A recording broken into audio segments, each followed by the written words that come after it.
Today we're addressing the Lumina's issue with low coolant light. Start her up. Oh no. Yeah, she might also need a battery as well. There we go. Oh. There we go. Anyways, we got on top of the ABS light, we got low coolant light. We'll talk about ABS in another video maybe. But that red one there is stating there's low coolant. So we'll take a look.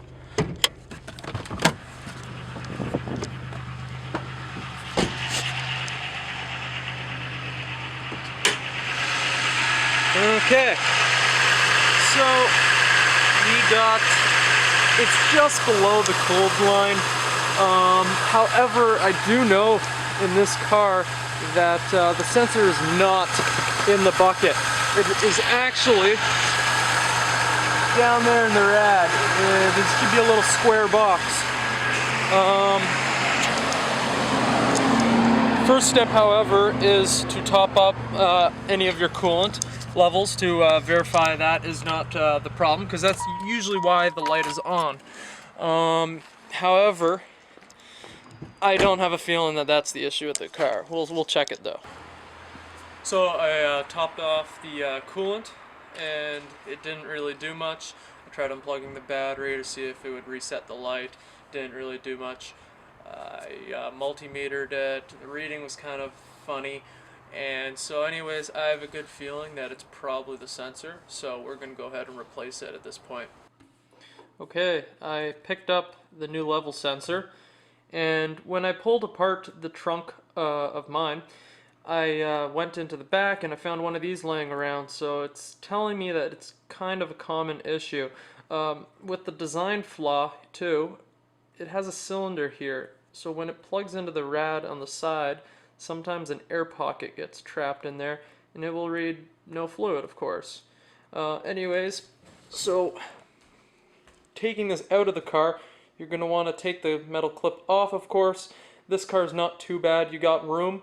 Some cars you have to maybe pull the battery aside or whatnot. But yeah, you just pull out, but you want to have a pan underneath. Have a pan underneath the car to catch any of the coolant.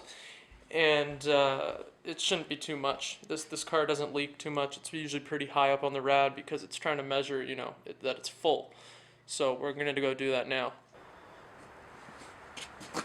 So on this car, we got the sensors located just down here, and sometimes they're located on the tank, but it's not. In that case, you pop the tank off, and it's probably underneath. Sometimes you don't have to take the tank off. However, in this case, it's reachable. It is reachable. So we're going to put a pan underneath first, and I'll show you how to pull that out. So it's a hard angle to see, but down here you can see that it is this square right in there that goes into the rad. You can't really see too much, but this here is the metal clip. Actually, I'm able to almost just pull it back by hand. I think I got it free. It's caught in my glove, of course, but yeah, there we go. Need a new one. And yeah, so you want to pull that clip out. You might need pliers or a flathead to help you pry it out. And at this point, these sensors will just pull out. There's no threads on this one or anything. So you just, yeah, make sure you have the pan underneath, and the fluid will be a little messy, but the pan should catch most of it. So I grabbed a pair of needle nose. I'm going to pull the clip out. I'm not too worried about wrecking this clip, but just try to save them, because sometimes the new stuff, the clips, the fasteners, all that stuff, they don't fit. So sometimes you can reuse the old one with the new sensor, and it works way better.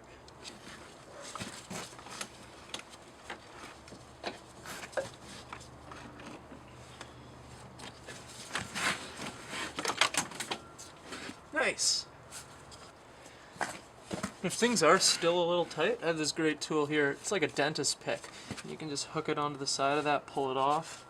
I'll probably use this to show you that it's pretty simple once you get a hold of it, of course. And yep, already got it. And it is off. It is still on the other side, but I should be able to pull it out.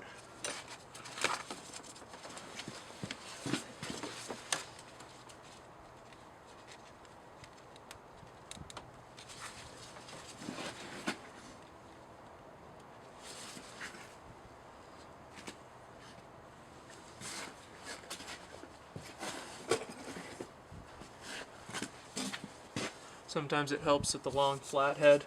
If you have a solid point to pry it on, you want to be careful because you saw I was just prying there with the fan. That's not okay. But got a little mount here that's metal that I can pull up against.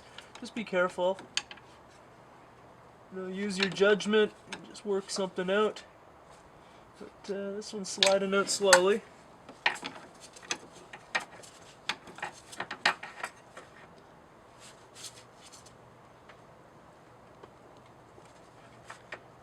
Almost there. You can hear the coolant starting to drip. And there we go. Now, I think most of the pan got that. Got a little leakage. Maybe a lot.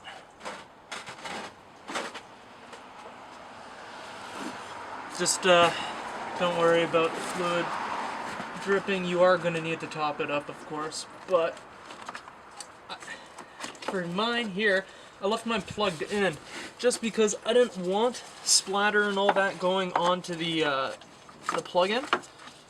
And we got that right here. You can see that. The metal clip might have fallen, but you saw it out on the new one, so at this point you can unclip it here, and that's the old sensor.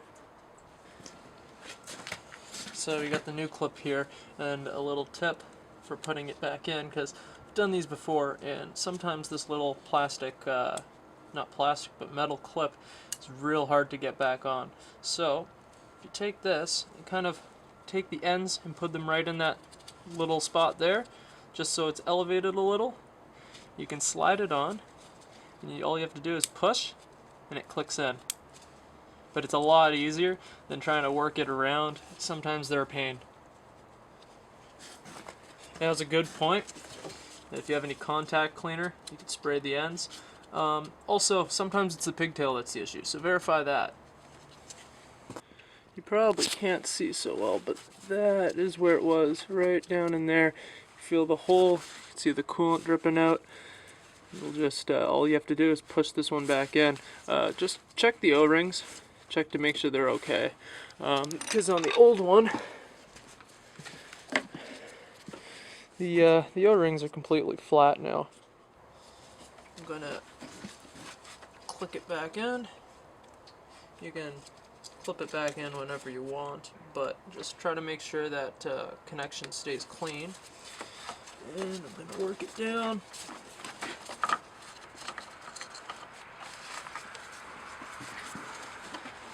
As I said, it can be a little tight sometimes. This one's not too bad. So the sensor is in now. You just had to push that in, but the O-rings, as I was saying, that some of the new parts aren't really as good as the old parts. You can see that, well, you can't really see here, but right there, these old gaskets are flat, and part of that is just because they're old and they've been squished, but I don't know. I think that the new O-rings are sometimes not the exact same size, so I really had to push, pull, all that stuff in this. It did go in. It took a lot of forcing and finding I didn't want to pry, but I had to find a nice leverage point. But yeah, just work it in, take your time, lube up the rings if you have to, the O-rings. Now, just all you have to do here is top up the coolant with a mix. You want to bleed however your car specifies as a proper coolant bleeding procedure. So I'm going to start the car up. I'm going to rev it up to maybe 2500 RPM. I'm going to let the air come out here and have it bubble, and I'll add if I have to. There's 2 bleeding points in this car. We got one here and we got one down there. We'll crack the bleeders open, we'll let all the air come up, and we'll check the level again.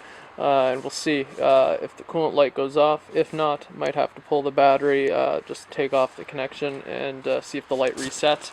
And hopefully it doesn't come back, because that should be the issue here.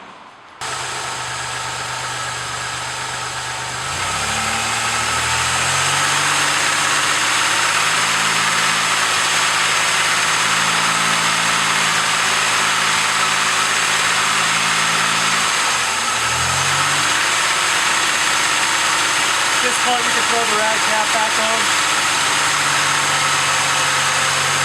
We'll crack these bleeders now. So these bleeders here, I think they're a 7. 7 fits perfect. You just want to crack them open a little. Careful the engine's not too hot. Just wait for it to have a steady stream. No air bubbles in it. Tighten that back down. Don't tighten too tight. As I said, they're only 7mm bolts. And I believe they're brass. We'll do the same on the other side. Okay, and we are good on this side as well. So, we will, it's always good now to, when you run it and you drive it around, just double check the coolant, make sure no more air bubbles came out, and you want to make sure that the heater controls are hot. On the hottest setting, fan going, all.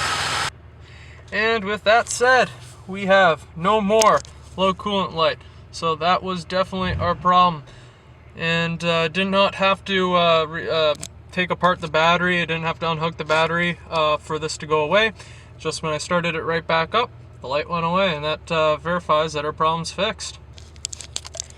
And that's how you guys do a coolant level sensor on this is a 1999 Lumina, and it works with a lot of GM products, but the same concepts go with other coolant level sensors on all cars. Now, if you like this channel, please give it a subscribe, and check out my other channel. It's the vlogs on my day-to-day stuff.